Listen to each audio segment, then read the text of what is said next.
As far back as I can remember, I always wanted to be a gangster. One of the worst performances of my career, and they never doubted it for a second. We all go a little mad sometimes. I believe there's a hero in all of us that keeps us honest, gives us strength, makes us noble. You just gotta keep living, man. Livin. Son of a bitch. He stole my life. I love the smell of napalm in the morning.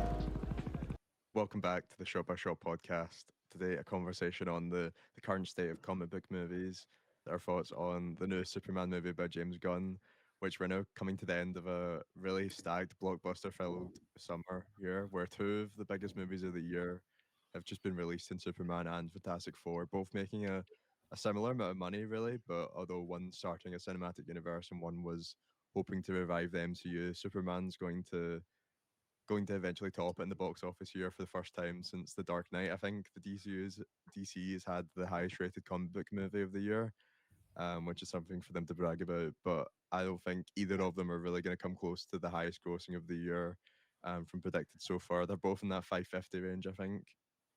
A good amount for any other movie, but it is definitely signaling the kind of change for the power of the superhero movie, kind of what people are going to go head to the cinema for.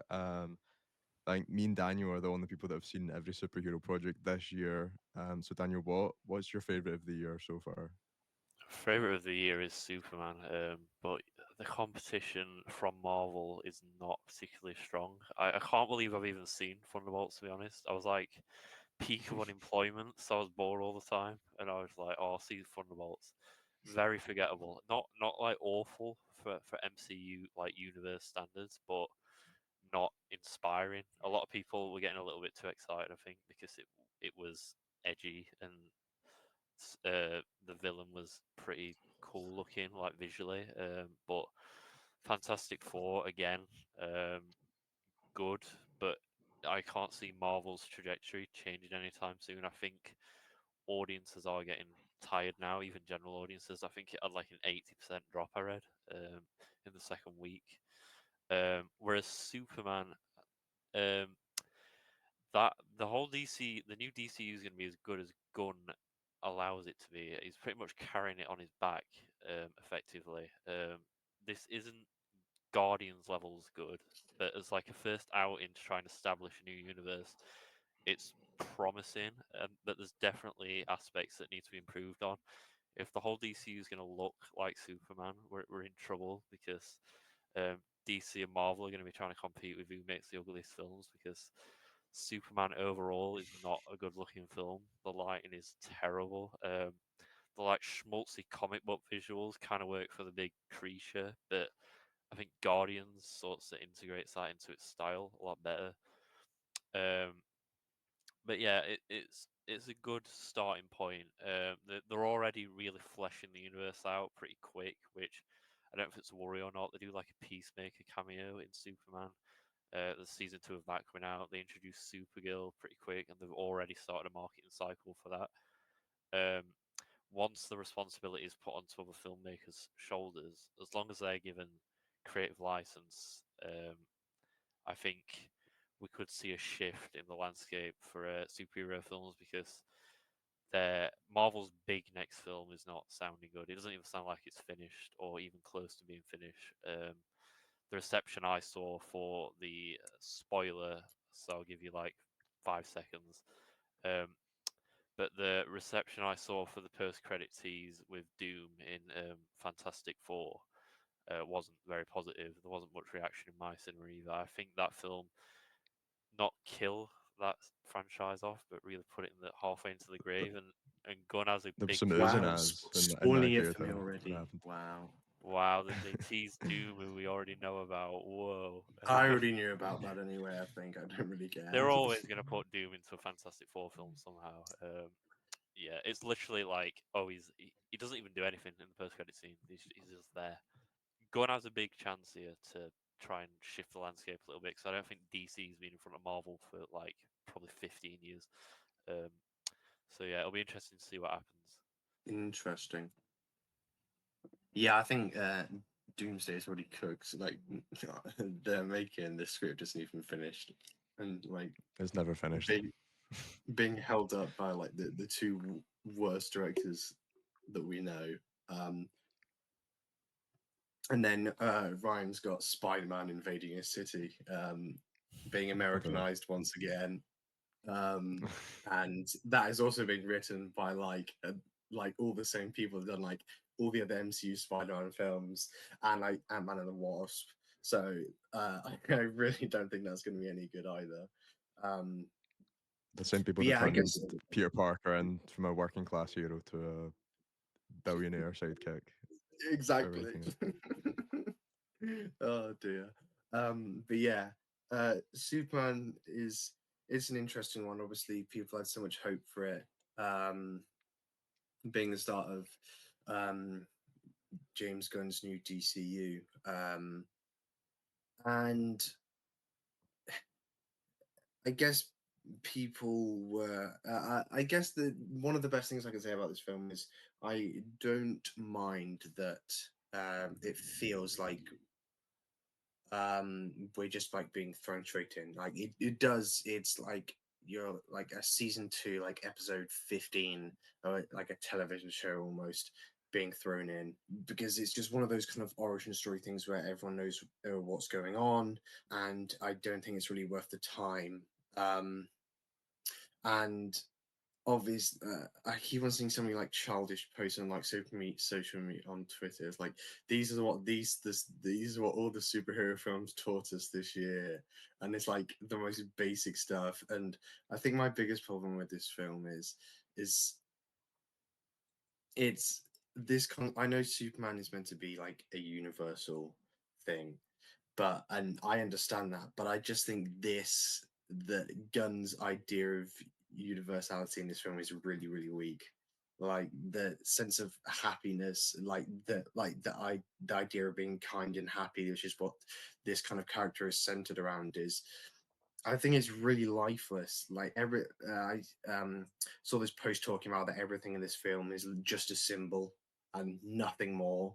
Uh, it's and even in this, even translating across the whole film, I really think it's weak. You kind of get certain scenes where Superman will kind of directly talk about it, and then after that, it. I feel like it's non-existent, and people are so happy with just the concept of familiarity with like an emotion, and then they'll just do nothing more with it. And I don't know, I think people are getting ahead of themselves where they'll just feel happy about the vague resemblance of his existence, and I really don't think anything is done with it at all. And I really do not. I like David Cornsweet, but this like thematic iteration of Superman is really, really poor and really, really weak, and it's got nothing to him. The last 10 years, I feel like that's been a problem with comic book movies in general. And I feel like a lot of the responses of what we just seen was Fantastic Four and Superman. And I feel like both of those films were more focused on responding to the films that preceded them rather than writing something interesting. Where Fantastic Four just wanted to do Galactus properly, and this one just wanted to do a colorful like comic book movie to kind of bounce back at what Zack Snyder had done for the last 10 years. And I do feel like it got a little bit too messed up and focused on just doing that rather than making its own great film. Mm. Yeah, I think this film is incredibly too messy. It just glosses over so many different things. It's kind of dealing with like the world of journalism, like immigration, and kind of genocidal actions in a way, and just universal in a bad way that is like really, really unspecific about what is happening here. And yeah, I don't know. This kind of whole yeah, like Superman is built on this universal idea of hope, whatever, and you can make that work really, really well, and the character can be interesting, but that is only like it's like that only exists is like the symbol. And nothing more. Like even like Superman, like his character has just like nothing beyond that. There's nothing interesting about him himself. Only the kind of single thing that he stands for, and that's probably the biggest problem I have with this, that it gets so caught up in so many other ideas that it wades over them in a really bad way, and we're kind of left with this really messy, and ultimately flat, kind of gonzo, straight out of a comic book kind of film. Yeah, it's strange.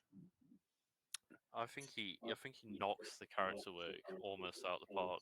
Superman is is like the complete opposite of Snyder's, and if we're talking opposites, I know which opposite I'd rather have.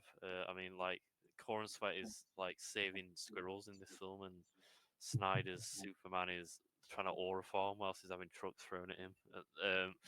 So I I can't it believe you're was going to make me defend Snyder in a minute.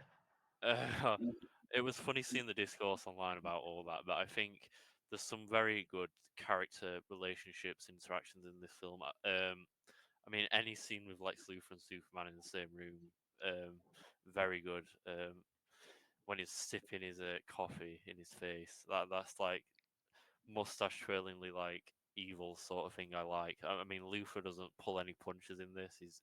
He's ridiculously like comic book evil. And I liked the conversation with Lois Lane in the apartment where she's interviewing him. I thought that was quite a cute like character interaction, and also the like not Justice League. Um, Nathan Fillion's really funny in this. How like Justice Gang. awfully, yeah, Justice Gang. Nathan Fillion's really funny in this. How like awful of like a person he is. And it was funny reading about that because I didn't have a clue about his Green Lantern. I only really know Hal Jordan's Green Lantern. And Mr. Terrific, I think, is like the fan favorite from what I've seen. He was good as well. But yeah, I don't know. I think the character work in this is overall promising. I'm just worried about like Flanderization because the more films, the more crossovers that happen, um, the more dumbed down the characters become. They become like a parody of themselves. So that is an issue, and you'd think that Corn Sweat's Superman is probably eventually going to become less of this like hopeful figure that they're trying to paint him as with more conflict that's introduced. Yeah, I think it's interesting. Like, I really don't like many of Zack Snyder's films, but I feel like I prefer David Cornsweet as the character. But I feel like Snyder at least had a vague resemblance of Superman as a human. Like, Gunn just treats him as like this single concept of kindness, and that is it. Like, there is some genuinely intriguing scenes in Man of Steel with like his parents and things like that, and kind of things beforehand that show kind of weakness and interiority. But I just found nothing with this beyond like a couple scenes where they're discussing, him and Lois are kind of discussing kind of situations, and outside of that is completely non-existent. And even within that, I really don't think it is that, there's not much depth to it. And I feel like Gunn in like kind of all his films, he has teetered so close to emotional manipulation in so many of his films, and it's always animals every time. It's like I don't mind Crypto, but he is like, and I think this is out of all his films, this is the film that is the most emotionally manipulative, and I really felt it. I love Crypto. I think that might be my favorite I part. like Crypto as well. You're falling for it. You're falling for it. This is what I'm telling you, I man. like You're it though. I falling like when for he it. does it though. You're falling for it.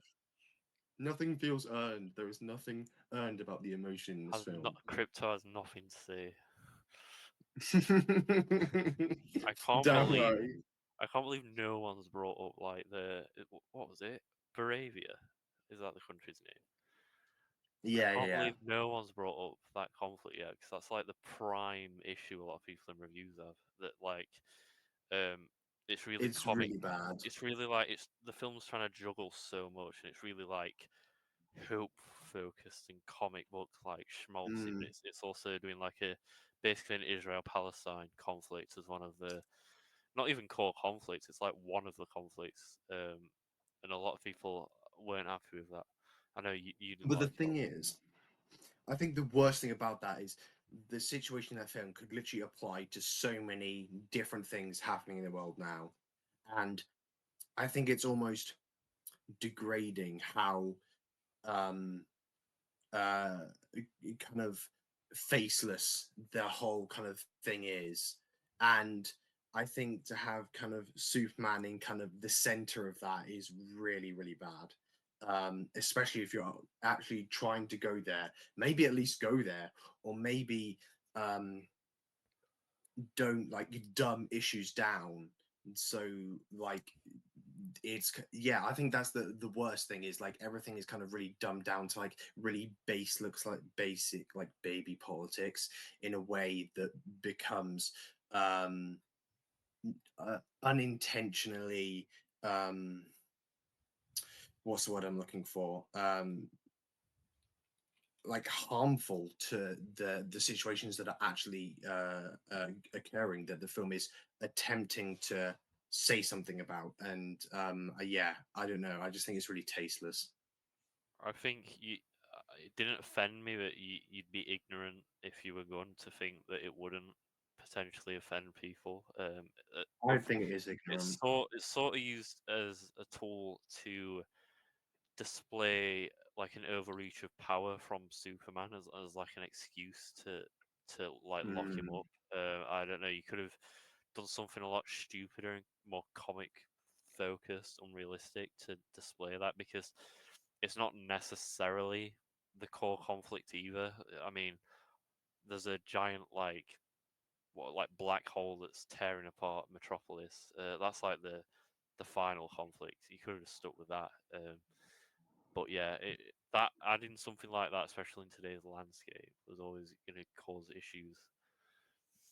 Yes, the thing I don't really like how it plays into the story. It's a mess, but it's kind of mental that someone even tried to put like Russia, Ukraine, and Israel, Palestine into a comic book movie. Like I do kind of respect just the fact that he even tried to do it because you're starting this like billion-dollar universe, and it in some ways he played it safe in terms of the character, but he could have played this a whole lot safer. He could have done like just a basic introduction to the character, but instead he's kind of alienated like a whole side of the fan base in a way. I feel like this movie is definitely riled up some people on the right. And I think just that alone is kind of a bold thing to do for the start of the universe as the head of DC. The thing is, I think it's the complete opposite of bold. I think it's like really cowardly to make it Mm. so unfocused in a way. But I really do not think like some multi-billion million dollar studio thing like corporatized character is really not the right fit to be talking about something like this in this situation. Especially the scene where like the kid puts up the flag. I think that's really, really bad. It was hype and aura, and it gave you Exactly. Exactly. That's why it's so bad. Like single use like aesthetic scenes, and that's all that's going on. Yeah, It is just it is a bad hype bit and sonora. simplified where like, it's turned into this situation where Superman just he like kind of influences the Justice Gang to go there and just like solve everything themselves and kill the head of Russia in this case. I think it was written like that at the time because it's literally played by the guy that plays the bad Russian guy in the 2012 movie, which I think is incredible casting, character casting there. Because I really liked him in that movie, but yeah, it's a very simplified um case of a really complicated conflict in real life. Sorry, yeah, it doesn't work properly. And I think trying to simplify it in a way just to make people feel like vague pity for the situation makes it even worse. Like if you're just trying to use that, I think it really doesn't work.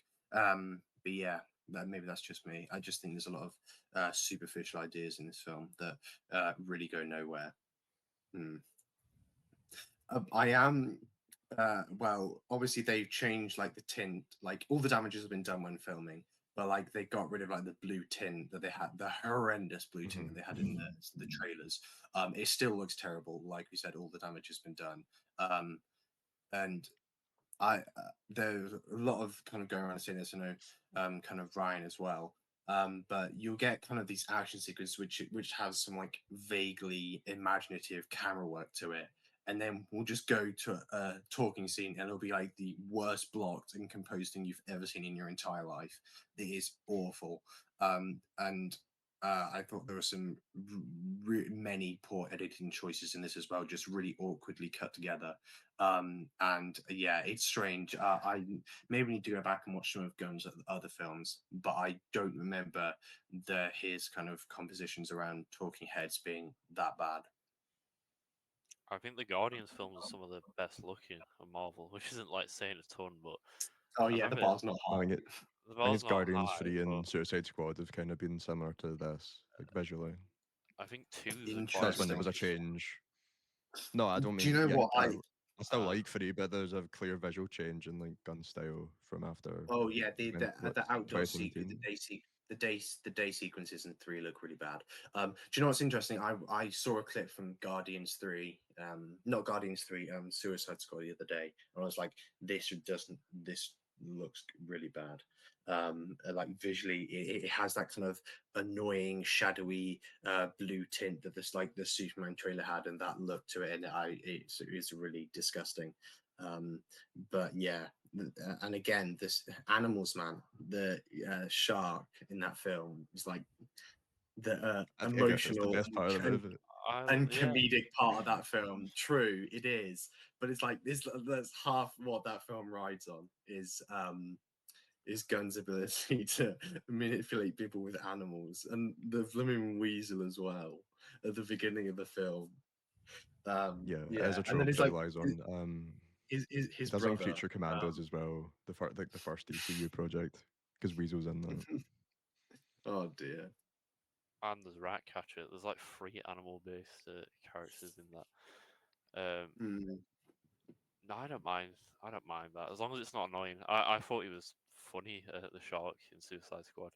Um, I thought um, I don't remember it looking bad, but to be fair, I watched that when it came out, and I'm not wasn't as critical. I mhm. think Superman had a bit of like a TV show look, to be honest. It's like Very realistic. I don't.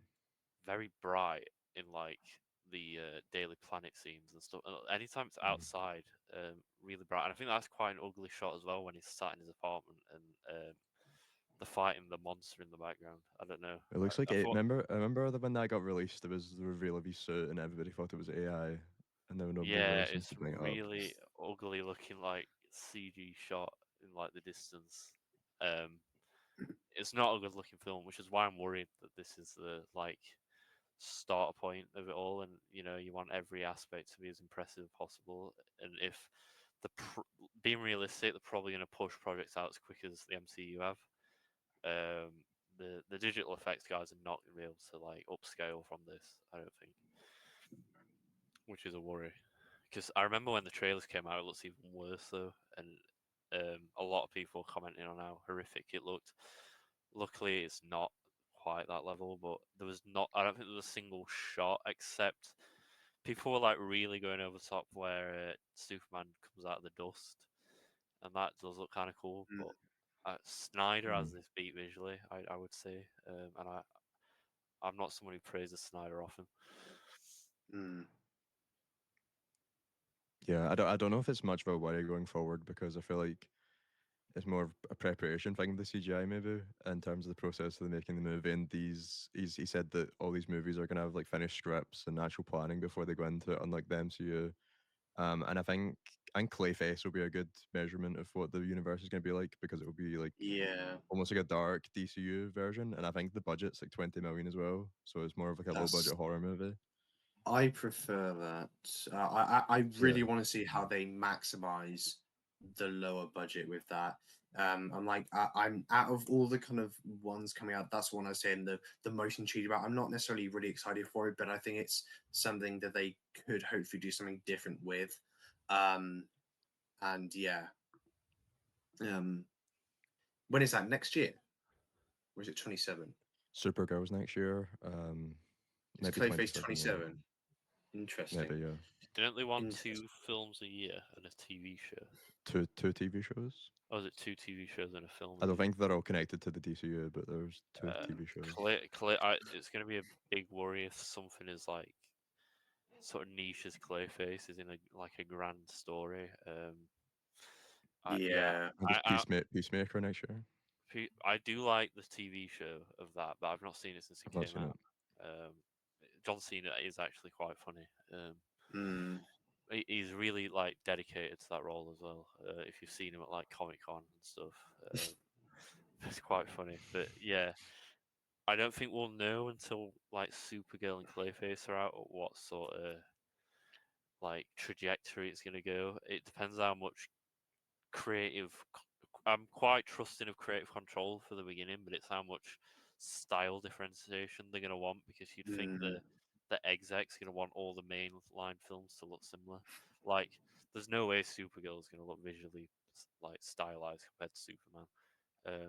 Clayface, you'd think with the budget it has, is going to be a much more independent production, and hopefully it looks more like the Batman sort of vibe than Mm. Superman. And I also want to that is check. a big worry, that it keeps like playfully hinting that the Batman's gonna, like the Pattinson Batman, not just like Batman as a character, is like very 50-50 in his responses on what the plan is with Reeves Batman. I'm just hoping they do their own Batman, but I don't know. I'll crash out if they run Reeves Batman. Just leave him alone. I think they I don't might, want him in but this universe. that's me being pessimistic. Okay, I'm just having a look at the teams behind. So Supergirl directed by Craig Giuseppe, did I, Tonya Cruella, Dumb Money. Directionally, They're, not that interesting. they're very studio films. He's a Yeah. pretty good director. Good Yeah. director, but I can't Writer think of has style. the writer has written a single short film in 2018. And he's the same writer, Supergirl and Clayface, I think. No, it's not. Isn't it? Oh, the writer of No. Supergirl is writing something else, but I can't remember what it was. The cinematographer is Alex Garland's cinematographer, and Mission Impossible Fallout for Supergirl. Interesting. Let's see Clayface. I think I can vaguely. Clayface is next year. I think it comes out on my birthday. Here it does. Yeah, Directed by Oh, James yeah. Watkins, who made Eden Lake and the Speak No Evil remake. Yeah, I like that. he's a good director. I am. I'm not too big on, and he made a Black Mirror episode, Shut Up and Dance. That's the best one. The best one, yeah. Yeah. He's a I'm horror not too director, big so on it fits the project. Giuseppe. And it's co-written by Mike Flanagan. Haven't they had like loads of writers over that? I think Mike Flanagan was supposed to direct it It was, yeah. at first, yeah. Co-written by the guy who wrote Drive, but also The Snowman. And Snow White and the Huntsman.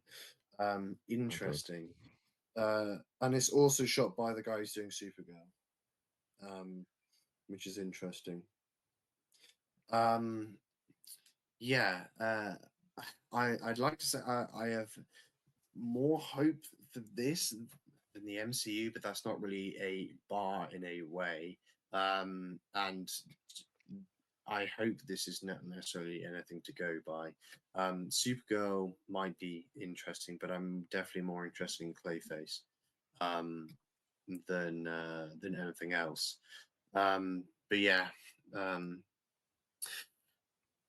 obviously got absolutely nothing on Richard Donner's Superman, an absolute classic. What a picture! And I didn't realize they made like a Supergirl film. But apparently people really hate it. That's been doing the rounds on Twitter, actually. People posting snips and that. Like, even I know people absolutely despise that, and I haven't seen it. But like, obviously, it does look really like cool, visually cool, and that's, I guess, that say we're in that you just get really bad films that do look really good. And that is interesting, and I kind of do want to check it out. But I know people really don't like it. But yeah, Richard Donner's version is incredible. I think it is honestly one of the best comic book movies ever made, and I had high expectations going into it. I just watched that like 2 weeks ago. It was weird because I'd seen like no Superman basically like before this movie, Mm, apart from like Snyder's versions and some DC animated movies. But mm, yeah, it's if it's many ways a product of the time at the time, and it's like dated with like stuff like Gene mm. Hackman is like Luthor, but there's like some stuff in there that are just like all timer superhero moments, and it's pretty much any scene with Ken and Lois Lane is like incredible. I think some of the best stuff in the genre. Mm. I've still not seen So them. cool. Yeah, it's so I good. I It's would like really recommend it. yeah, it's like it Yeah, was 50 we, million dollars at the time, but you can actually see the money on screen for that yeah, film. you can. You can. And those kind of era super films really weird, obviously, because nothing was really kind of franchise led or corporatized massively at that point. And you end up there's like the Captain America film. I think that has like a really lost director's cut that I think is doing some screenings in America at the moment. That I Mhm. was just looking up. It sounds really interesting, and I'd really like to see the director's cut of that. I hope it gets released on digital sometime soon. Because I think that'd be really cool, really cool, and I would like to see that. It's just incredible the talent they could get like before there was like a stigma about the genre because you've got like Mm, Gene Hackman in it, one of the best actors ever. Marlon Brando is in mm, it for like 10 mm, seconds of like phoning it in, but he's also kind of brilliant because like even when he phoned it mm, in, he was like a better than anybody else. And then just like the talent mm, behind them is like incredible. Like Mario Puzo wrote the first two Superman movies. Like I couldn't believe that when I was reading that. And then they've got like the cinematographer of 2001. Like it's just like the movie was actually like respected by like people in the industry. It's like such a weird moment in time for the movies. But yeah, that is definitely my favorite Superman movie.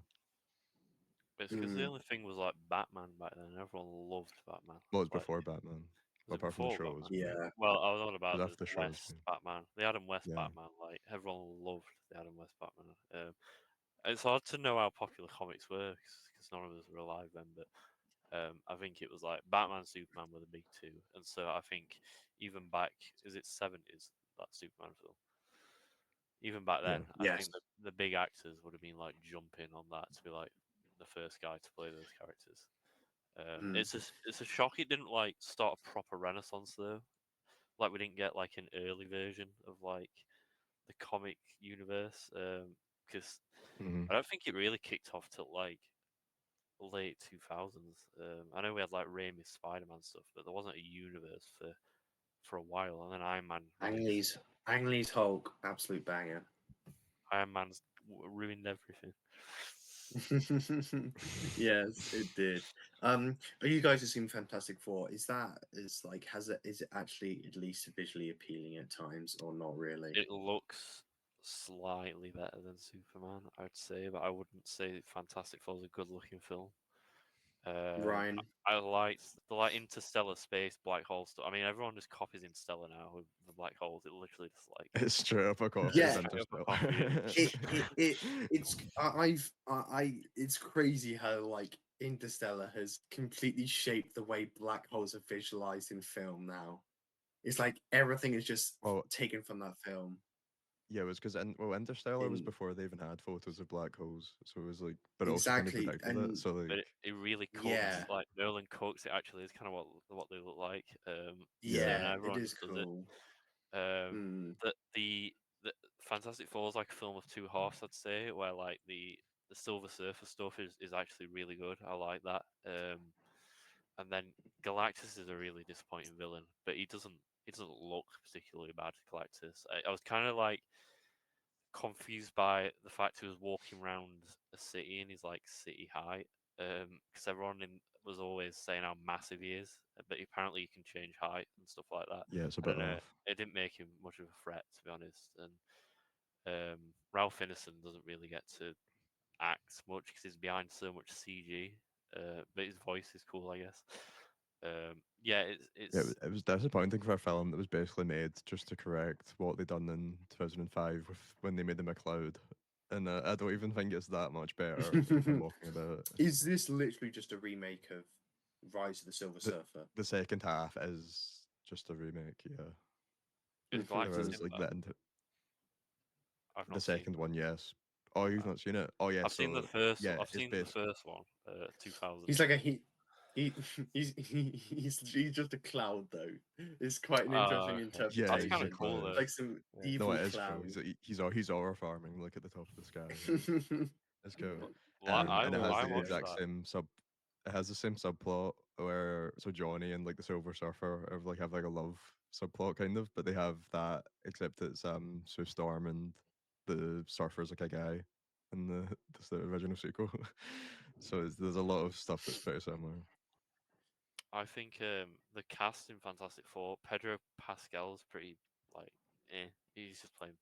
I just only see him as Pedro Pascal, to be honest. And the guy that I can't remember his name, but the guy forgot that the 2000s Fantastic Four is like the perfect Reed Richards in like look He's so good. and the way he like Yeah. acts. I think he's definitely the best of that cast. I liked I like Johnny and the Thing's like relationship a lot. There's not really any of the Thing doesn't get bullied, and he's not like depressed in this compared to the old So one. sad. It's really sad in the first film. He has a The bit, but it feels like it was cut. It's yeah, like they hint at it 'cause he's like looking at himself on TV, and they hint at a relationship with a woman, but I've heard that the they don't do editing anything is with it. really bad in the new one. Like as Uh, in like it feels chopped up. it's not I good. feel like but both it's not films feel like chopped terrible. up somehow, even though Gunn probably had full control. Hmm. They're actually very similar films, I think, in like weaknesses. They are. Like the second Yeah. half is worse than the first IMO. They're both not very good looking. I think I think. I think Sorry, go ahead. Fantastic Four peaks actually more than Superman. I really like first half, but the low parts of Fantastic Four are much worse than Superman, which is why I think Superman's slightly better. But you can't get excited about Fantastic Four because you know it's part of like a grand scheme of other Mhm. rubbish. And yeah, I'm also hearing like that people are saying it's kind of feels like a really rushed introductory teaser that They as a do like whole. a quick jump through like them fighting like orangutans and stuff. They do Yeah. exact same as Superman. They establish how they got the powers really quick, and then they do like they sort of just talk to you about what they've done in like I think it's like a few years after they It's get 4 powers. years. 4 years after they get powers, and they've already got like the Baxter building like all set up and Yeah. stuff.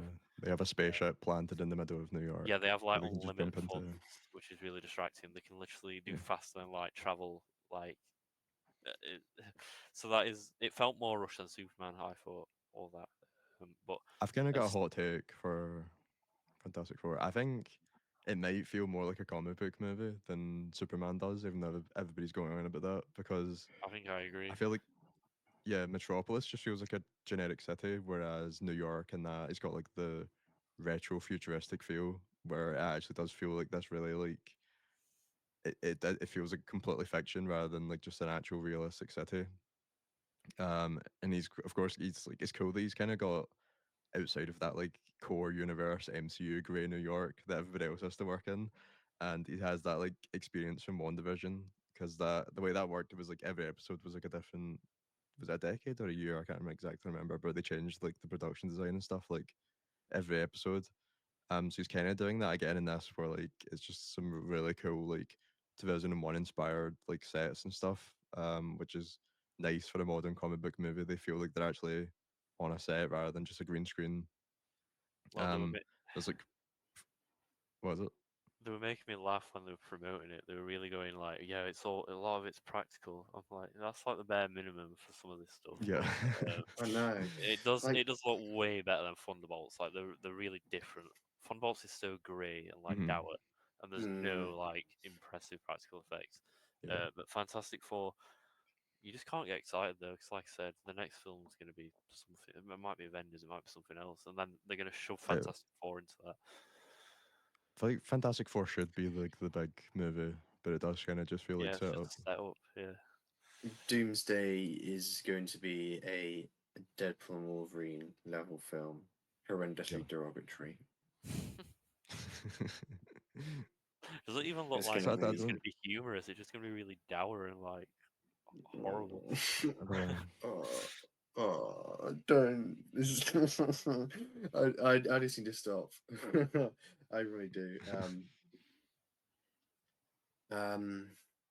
Yeah, there's like no Yes. arcs in Fantastic Four at all. No. Basically, no character arcs. Um, so yeah, that really that's really holding the film back a bit. They're very I feel one-note, like like each of them. To be honest, yeah, like Reed's a genius. Vanessa Kirby's pregnant. That's like her character. She's a mother. That's her character. The Thing doesn't actually have a character, to be The honest, Rock. because he's like not even that sad in the film. He just like banters with Johnny, who's probably the best one out of the four, I think. Chris Evans is such an annoying Johnny. I way prefer the new one, to be honest. He's actually really good in it. I actually don't mind him. It's good for the character he's playing, but it's so annoying. And I just feel bad for the Thing in those films. It really upsets me. Like his wife does the most hateful thing you've That ever scene on Oh, the it's bridge weird. is heartbreaking. It's crazy. Yeah, basically just skips to a time when he's okay with just being a massive rock. Yeah, but they hint that he isn't, but they don't do anything with it. Like that relationship subplot is nothing. There's nothing there. Um, it's weird. They both have really similar problems, but like they're different levels. Like I think Fantastic Four is visually better, but like the character work is like worse than Superman. But like the character work also isn't that good in Superman. I don't think. Um, I really wanted this to be. I don't know if this is like the wrong expectations for this movie, but I really wanted this to be like a Clark Kent movie. So I feel Hmm. like my favorite superhero movies are Spider-Man 2 and the Batman, which I describe as like a Peter Parker movie and a Bruce Wayne movie. And I wanted like this to be kind of like the Superman equivalent. But there's really not that much that separates Clark and Superman in this movie. I mean, there's like two scenes where he's Clark Kent. Um, Hmm. and one of them he's kind of moving in between Superman and Clark. There isn't much of a difference between them Hmm. at all, really. And I don't know if that's because of the Hmm. origin or if that's just what Superman's like. I don't know too much about Superman, but I just didn't find Clark Kent that interesting in this movie. But that's the thing that I think Snyder does best is like he distinguishes between the two well and actually explores either side. James Gunn kind of mushes the two together and doesn't do anything with them, and is Yeah, just I don't know really if the characters are unappealing. very good in Snyder's either, to be honest. Who does Superman save in this film? Like nobody. What a squirrel, an animal. Like It's like some young there's The whole kids. setting. some young kid that's He stops the like monster from falling on the building. There's that. the only idea of what Superman in this film is told directly through words really cheaply, and it doesn't last. Uh, its effectiveness does not reach outside of the scene that it exists in. It is really, really poor. Like when I'm retreading that film in my mind, I'm like, I really don't think of it as a Superman film, which is really bad. It's my opinion that Superman is just not a very good character, to be honest. That's why I never watched the '70s films because I was like, "Oh, That's, I I was just hoping don't this think would change my mind, I don't though. think he's that interesting of a character." But I've not seen the best I version, agree.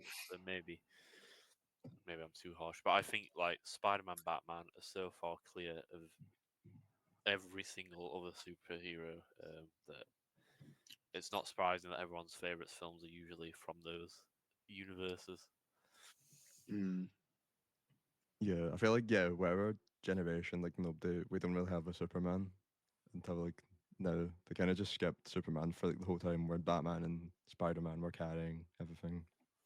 So yeah, Yeah, mm, I'm sure there is more to Superman that's interesting, but I I just think didn't. I wanted to see it in this film. I think street level heroes are just inherently more interesting because they're more like relatable. Especially because Batman doesn't have powers. I know he's rich, but he doesn't have powers. And Spider Man is like a kid who gets powers. Which is why I'm always saying Spider Man. I don't really care that Batman's not street level sometimes because it's funny watching him go around with Justice League. And still having like the most aura um, amongst all the Justice League.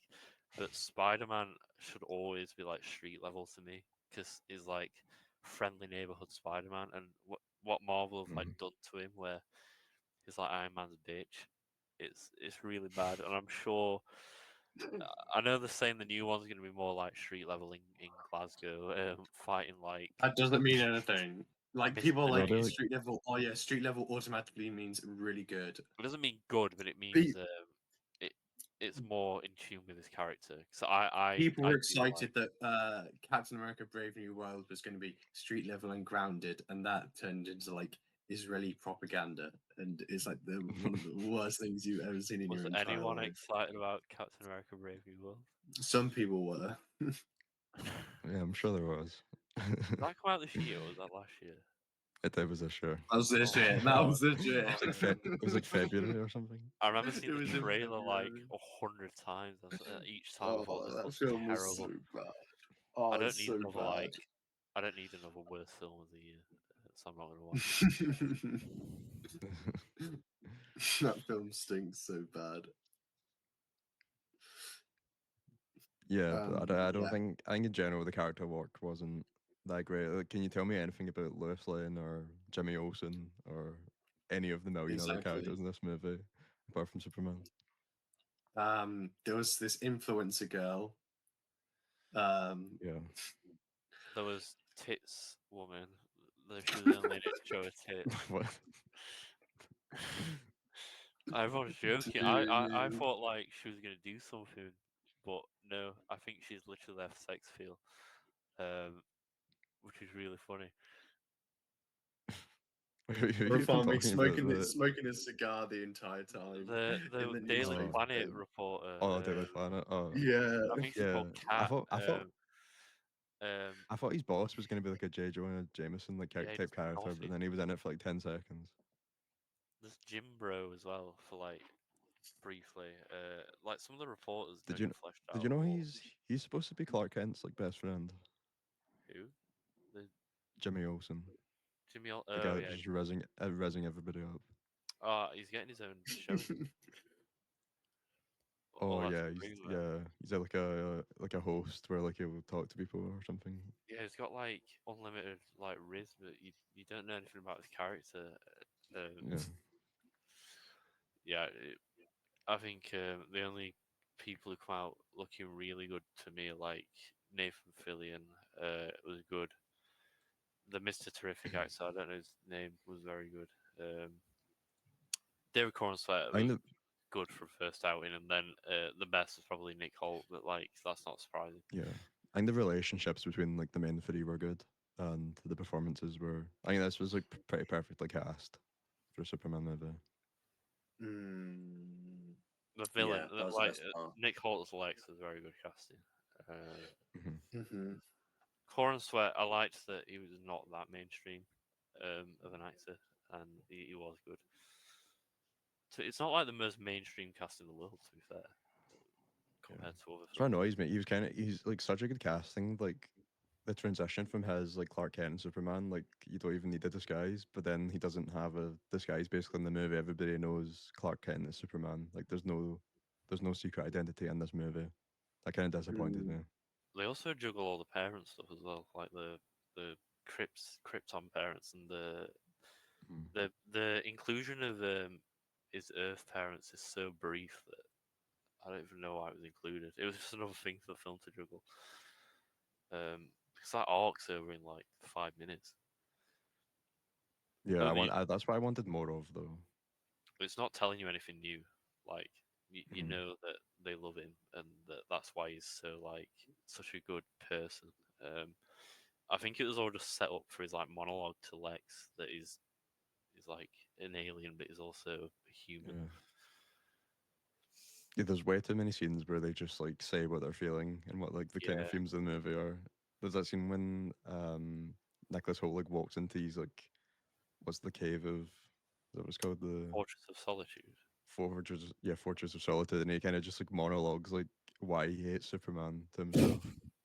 Yeah, because there's no like introduction. He's like immediately evil because the first thing you see Mhm. is Superman's clone like fighting him, and Lex has already established this team and this technology to kill Superman, and he's got like access to a pocket dimension in Kryptonite and is locked like all these people and Mhm. superheroes up. It is a messy film. I feel like the pocket dimension was kind of Gunn falling back into like what he relies on, where he's like this big like CGI kind of space world, and He then he loves has that, like yeah. yeah, and then he introduces that character, which the guy that can change into any element, and I feel like that's kind of more of a Guardians of the Galaxy guy, where nobody really has any expectations for it, and he can just do whatever he wants with him. Yeah, that whole bit is very Guardians. Like, it's like that battery scene in 2 where they're fighting that alien, or like in 3 Yeah. where they're in the colourful spacesuits, infiltrating that weird base. He always has like a scene like that, and it's like shot and lit really similar as well. Hmm. Uh, yeah, he's definitely a bit of a trophy director, but I can't really blame DC for giving him the keys to it all. No, no, I like him as a guy. I'm excited to see what he does for the rest of the DCU. I don't know how necessarily invested I am. And the only really thing I'm excited for is the Batman Part 2. That's the I only think thing I'm like everyone's excited for that, but anticipating. I'm just worried about. I think two's going to be unscathed, but I'm a bit worried about after that because it's already been written I'm or is scared. being written. It's not coming out. It is cool. It's not happening. It's not happening. It's not happening. Clayface was in doubt for a while. It'll come out. It'll come out. Yeah. All right. Do I go into monthly watches?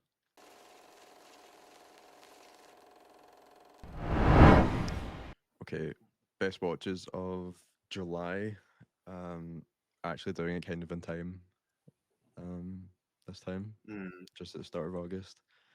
But yeah, my fifth favorite first watch of July was Eastern Promises by David Cronenberg, which I caught in 35mm in the cinema. Um, Almost completed his filmography now. At this point, I think I'm on 17 of his films, and this is one of his most unique. I would say it's one of the few films that isn't shot in Toronto.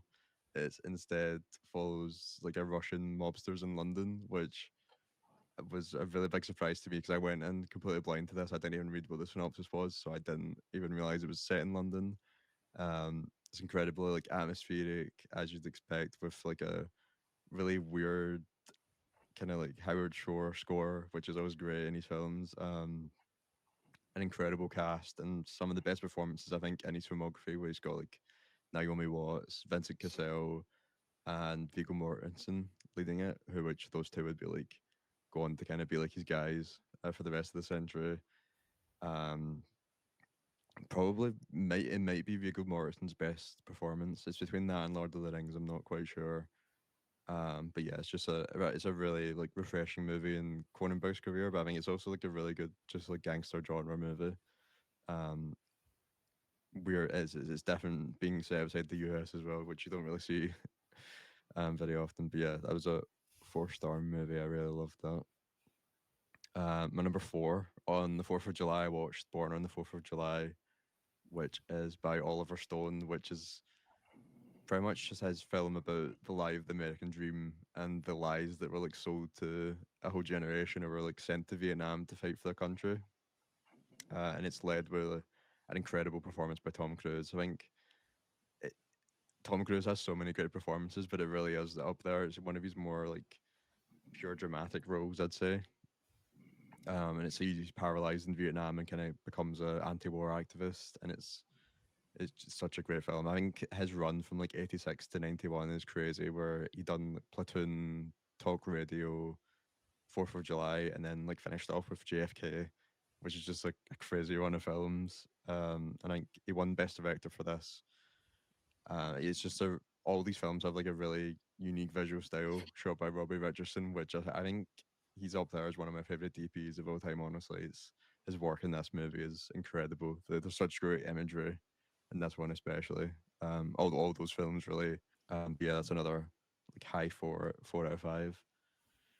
Number three is Lidstomania from Ken Russell, which me and Daniel watched that. It's honestly one of the most batshit crazy films I've ever seen. It's part of a trilogy of like musical based films that Ken Russell done. I think from the start of the 70s to like mid 70s. It came out the same year as Tommy, which I'd already seen. It's like based on the Who album. If you think that's crazy, it kind of like takes that and it goes even more mental and like, probably like times 10 craziness on top of that. It might even be more crazy than The Devils, and I can't believe that Warner Brothers gave him money after that movie because So funny. they're the studio that produced this. It's yeah, like how was he not just like blacklisted for that movie? I don't know. But yeah, I don't even want to talk about it because it's best just to go in blind. This goes like crazy places. Uh, but it's technically a biopic about a composer, so it's probably it's like one of the Yeah, he's craziest done biopics. another one of his films, Mahler, about Gustav Mahler, Yeah, the composer as well. I would really recommend that. That's really, really good. It's got some crazy kind of scenes in it as well, but it's really, really. It's kind of like his Amadeus. But no, it's really, really great. yeah, it's probably like that to begin with, and then it just spirals down and goes mental. Um, Number two is The Piano Teacher, which I think is definitely my new favorite Michael Haneke film, which I also seen that in the cinema last month. Um, there's just something about like films that are about like these characters who are in these like really proper and strict environments because the profession is like she's a piano teacher, obviously title of the film. There's a character that has like a lot of like layers beneath, and she isn't as simple as the kind of like surface kind of properness that she displays at the start of the film. And I think PTA uses that really in a great way in Phantom Thread as well. I think this must have had an influence on that film. But I just love films like that, and I think Isabel Hooper in this movie is just incredible. I think she's honestly it's one of the best actresses performances I've ever seen. Honestly, from a lead actress, it's really really great stuff. And that was a 4.5. But Nice. definitely the film that I was blown away the most by this month is John Ford's Best Picture winning 1941 film How Green Was My Valley, and it's just an incredible film. I think number two for me, I think, in his filmography, just behind the man who shot Liberty Valance. But for a director who had like such a reputation of being like the American filmmaker, very warranted considering how influential he was in the Western. But I was surprised by like how many of his early films, especially, are about like people in the UK and Ireland. Because he was also, I think he was very proud of like his Irish heritage. So he made a couple of films set in Ireland. There's one of a guy who like rats in his friends for being in the IRA, which I just watched. Which I think he nearly won Best Picture with that film. That's a really good one. But this one is actually set in Wales in like a working class mining village.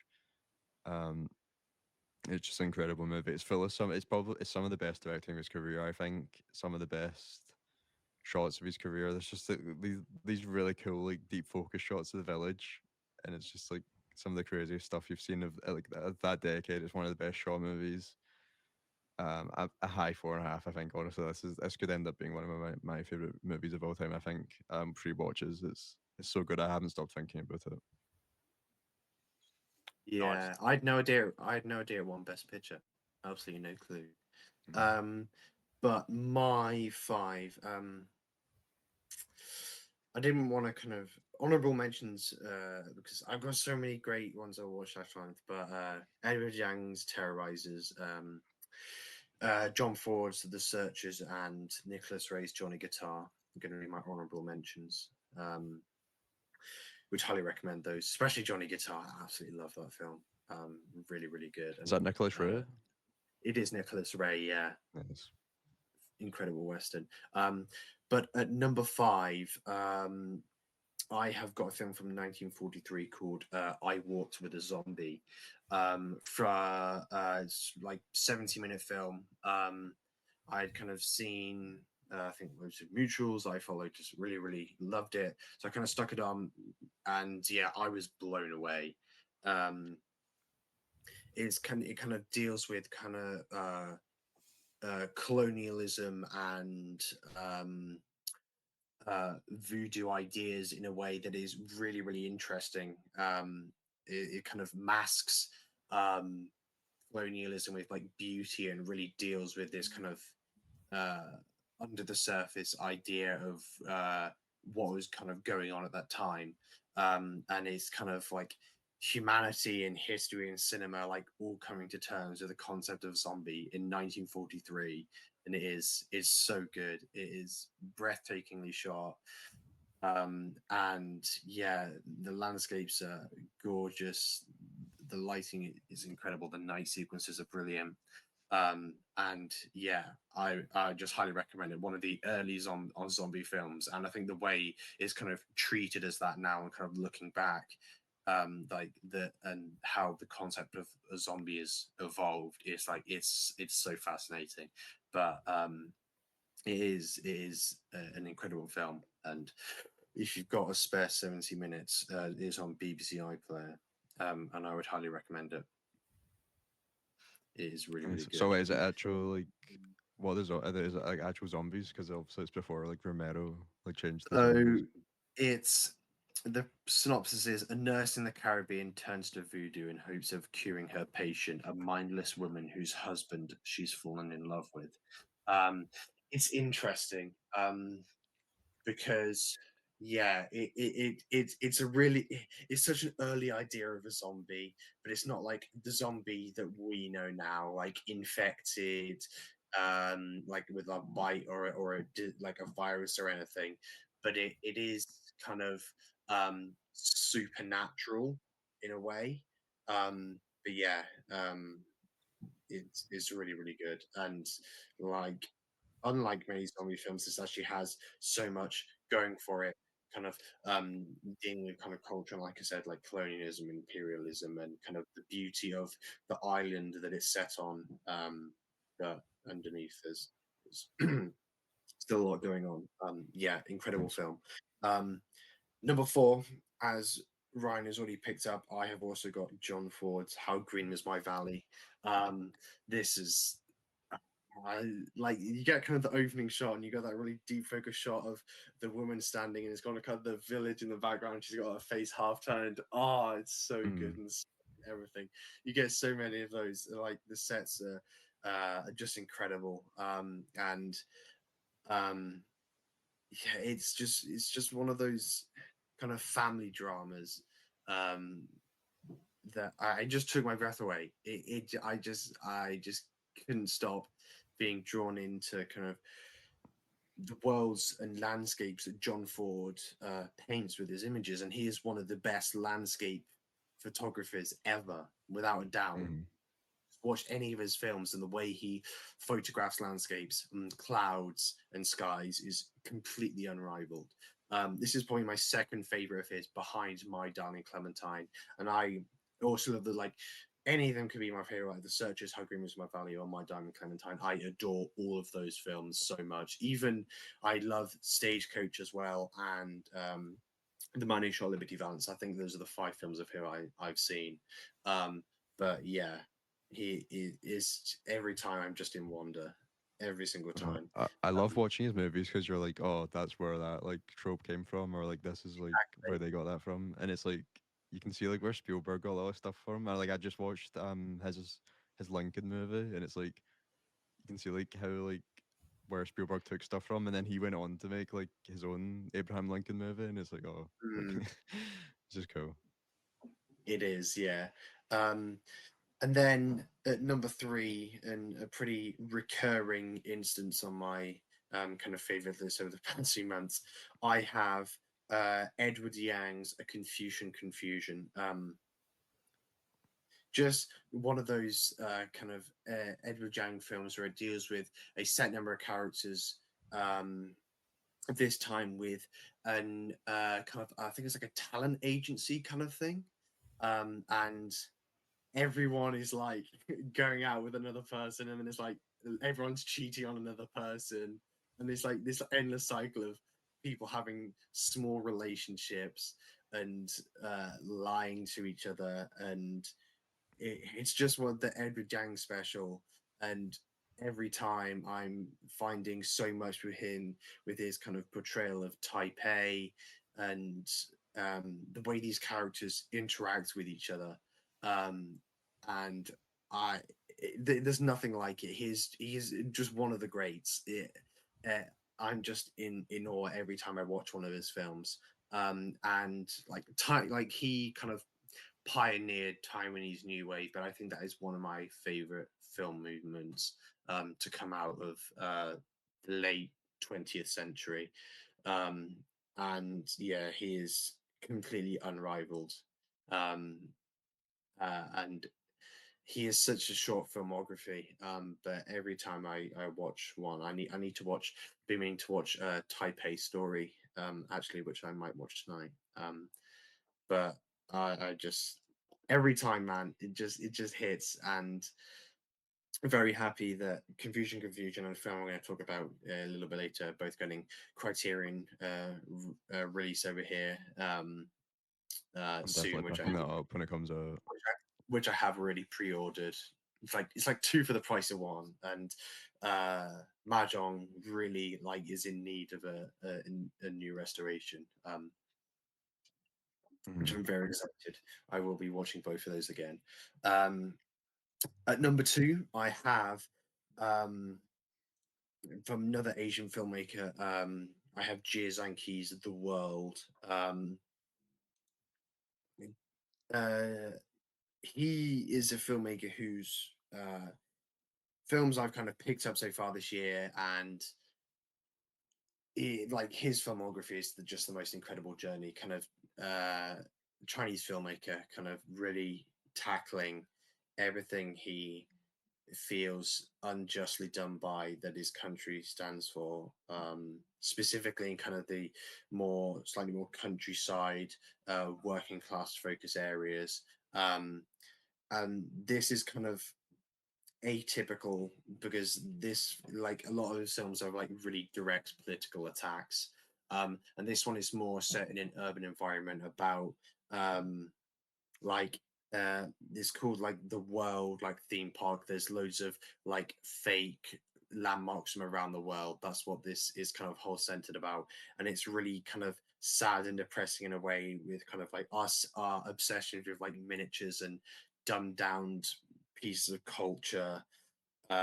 Is like everything is fake, and there's it's such a poignant and really decrepit film, and it's so sad. But I was kind of blown away. He mocks like America. There's like a line that says like we still have the twin towers, like look at us, and it's like 3 years after 9/11. um it's so funny.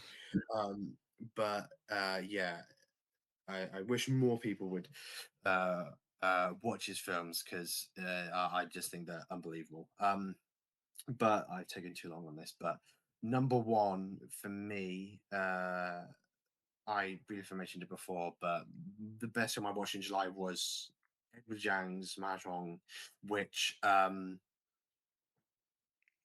is it's a really interesting film because obviously his film's set in Taiwan, but this is a film about a lot of you. There's kind of Americans. You've got like a French teenager and kind of the local youths, kind of on that site.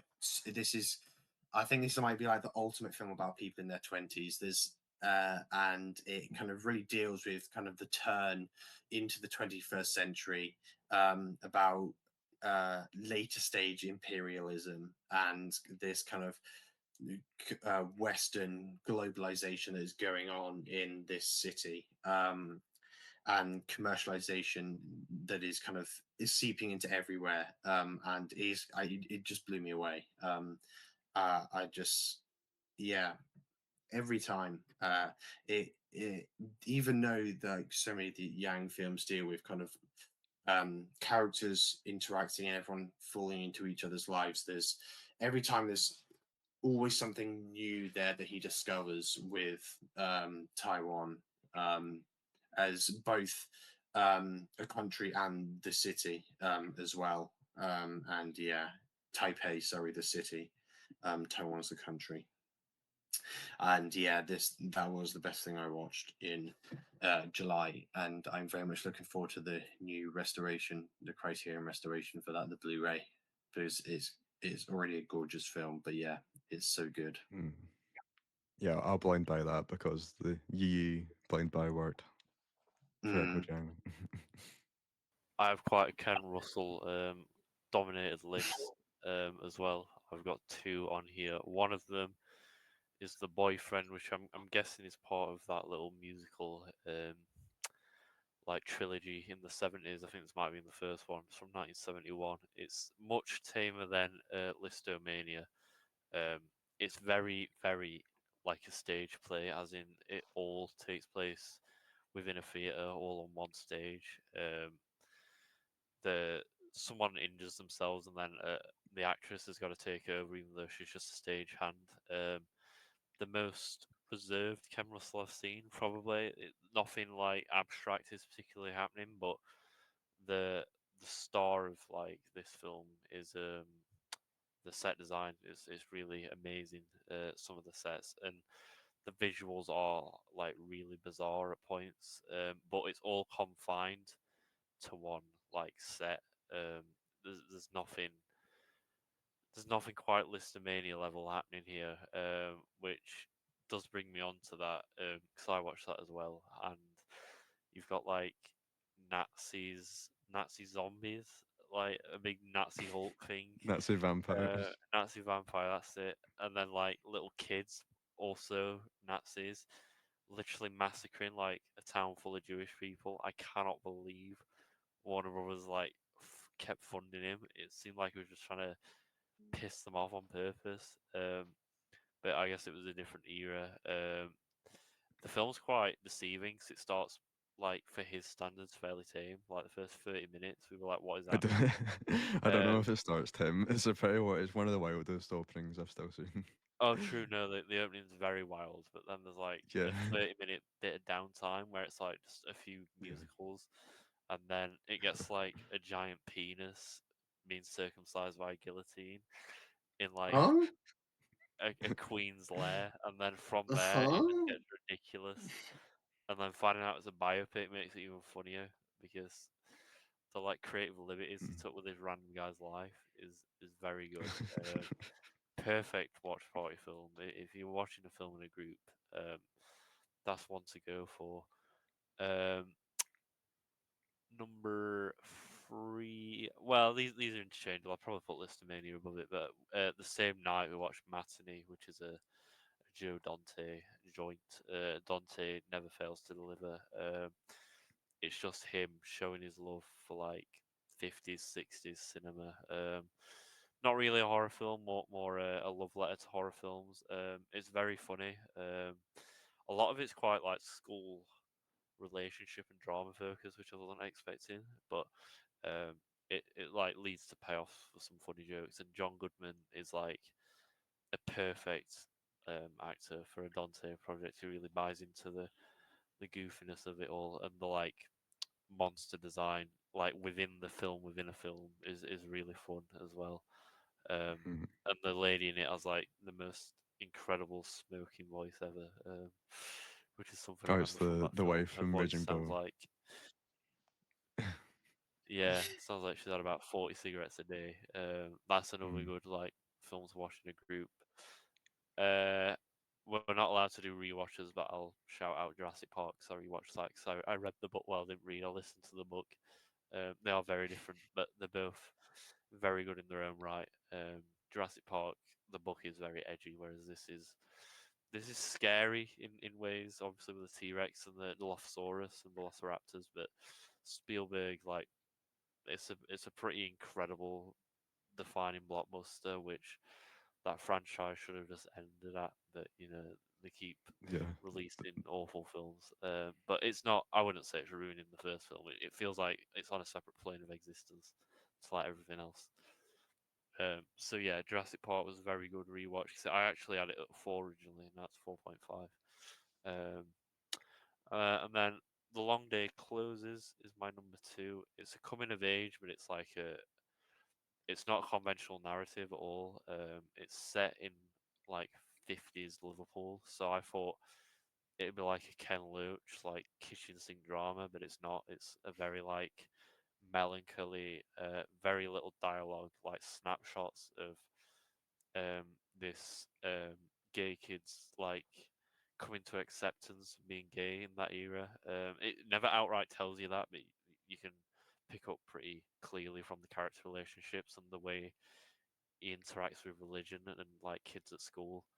Um, if you're looking for like an unconventional coming of age film, it's very good. It's one of those that's hard to describe why it's so good because you're only picking up bits and pieces of the narrative that it gives you. It's more the emotions it solicits, and the ending is really, really good for that. And then the final film was The Miracle Worker. I saw it was on Prime, and I just pressed play on it. That's literally how I found it. But Anne Bancroft and Patty Duke both got the Oscar for the performances in this, and the performances are absolutely ridiculous. That's what really carries this film. It's about Helen Keller, who I didn't have like any idea about. I knew the name. I think it's based on a book. I'm pretty sure there's three of these. There's a 30s one, a 60s one. This is the 60s one, and I think there's a 90s one as well. But apparently they're all really good. But it's not often you get like a double Oscar-winning film like performances, but they're both physically like physical performances because it looks exhausting what they're doing. There's a 10-minute uncut scene with no dialogue where she's trying to get Helen Keller to eat, and Helen Keller's refusing, and they're both sweating and like destroying this set. It's a really, really good but powerful film. Yeah, it's on Prime, or it was on Prime. It might have been taken off now, but that's the biggest surprise of the year, which is happening a lot this year. A lot of my favorite of each month of films I'd never heard of before watching them, but yes, very good film. Nice. That's the director of Bonnie and Clyde. Nice. Is it? I've not seen Ooh. Yeah. that. Ooh. Yes. Nice. So that was our top 5 watches of July and our thoughts on Superman. Let us know what you thought of Superman and what your favorite watch of last month was, and we'll be back next week. See ya.